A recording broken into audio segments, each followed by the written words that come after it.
Despite a year of lobbying, a comprehensive ban on all forms of alcohol advertising is now looking increasingly likely. The proposed alcohol advertising ban could have a significant impact not only on the industry, but also other players linked to the trade. Michael Mabasa, spokesperson for the Industry Association for Responsible Alcohol Use, joins us. Michael, I don't know if you have ever been called arrogant before, but that's certainly what the Health Minister, Aaron Motsoaledi, said about you and your colleagues in the liquor industry yesterday. What have you done to the man to evoke such an emotional reaction? Well, Alec, I think we are obviously very surprised by the Minister's comments. We obviously disagree with the manner in which government has proposed, in relation to this particular bill. And if our disagreement means arrogant or arrogance, then we are obviously concerned. But our view is that we need to tackle the issue, and we need to be able to address it the best way we can in the best interest of the country, because any alcohol ban in the country will have major implications, not only for the industry, but certainly for other downstream economy sectors as well. Clearly, the emotional side is a lot of alcohol abuse. That is one of the issues that the minister is no doubt trying to address.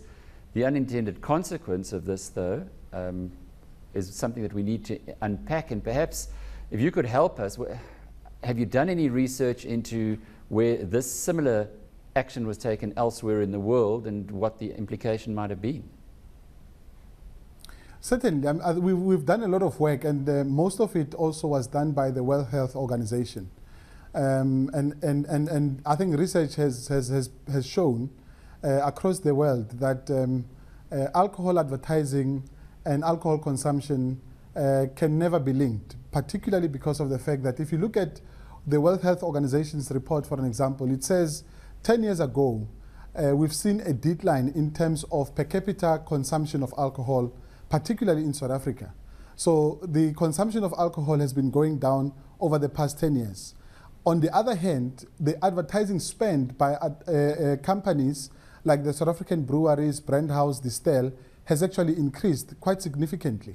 Now, you may be asking yourself, why are these companies spending so much money on advertising if the per capita consumption is declining?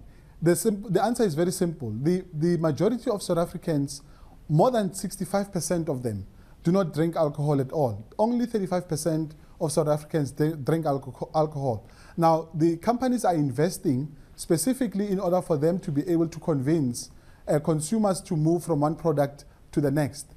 And we've seen also in many other countries where the consumption levels where alcohol advertising has been banned has not actually decreased. So we are also saying to our own government that let us look at the key issue. And the key issue, it is about abuse. And we agree also as the industry that South Africa does have a major challenge in terms of alcohol abuse. We need to be able to work together with government in order for us to be able to address that particular key issue the best way we can. But surely you should be coming up with some creative solutions to that. I heard earlier this week that there are still 47 million Americans who are on food stamps, for instance. Now, having come until recently living in a rural area, when the social grants are paid, the alcohol consumption in that area anyway shot through the roof. Surely that would be one of the ways to perhaps say, instead of paying social grants, why not introduce food stamps? And we as the alcohol industry could assist you in this way. Michael, I'm just trying to find some solution here that works for all parties. And that is exactly what we are also calling for, because to be honest with you, as we speak today, we have not seen any bill. We hear that the cabinet has approved a bill on the 18th of September, but we have not seen this particular bill.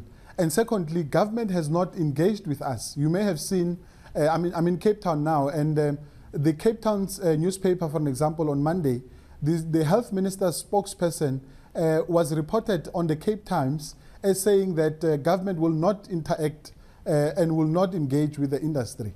And that for us is very worrying, because those suggestions that you are talking about and making reference to in relation to what happened in the US are some of the things that we would also want to put on the table. It's not just only in terms of social contribution that we can be able to make as the industry, but certainly other things that we believe we should be able to do differently. I mean, if you take, for an example, the issue around the frequency of adverts on television, we need to be able to look at that particular issue, because government has indicated its own objections that we have too many adverts on television, and we believe very strongly that there's scope for us to be able to deal with that particular issue. The content of these adverts also, they've raised an issue. We believe we can be able to do a lot of work in making sure that we are able to define how we can best transmit our messages through our adverts.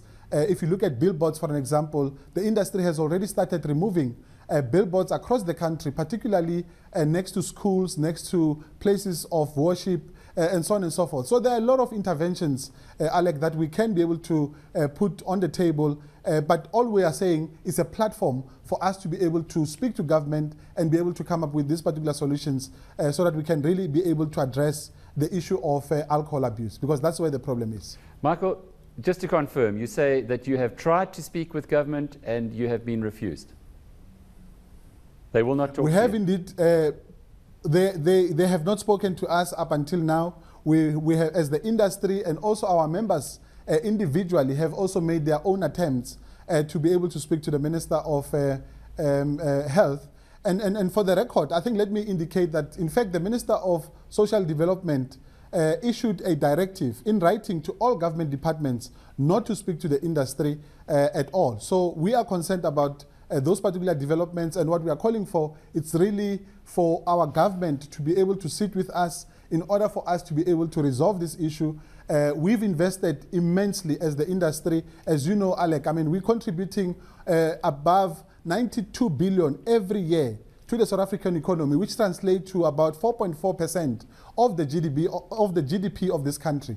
And we are a big player in this industry, and we want to be able to get at least an opportunity to be able to say, we have an issue that we believe we can be able to work together in order for us to be able to resolve as an industry, collaborating with government. And the fact that we have not been given any platform is definitely a point of concern for us.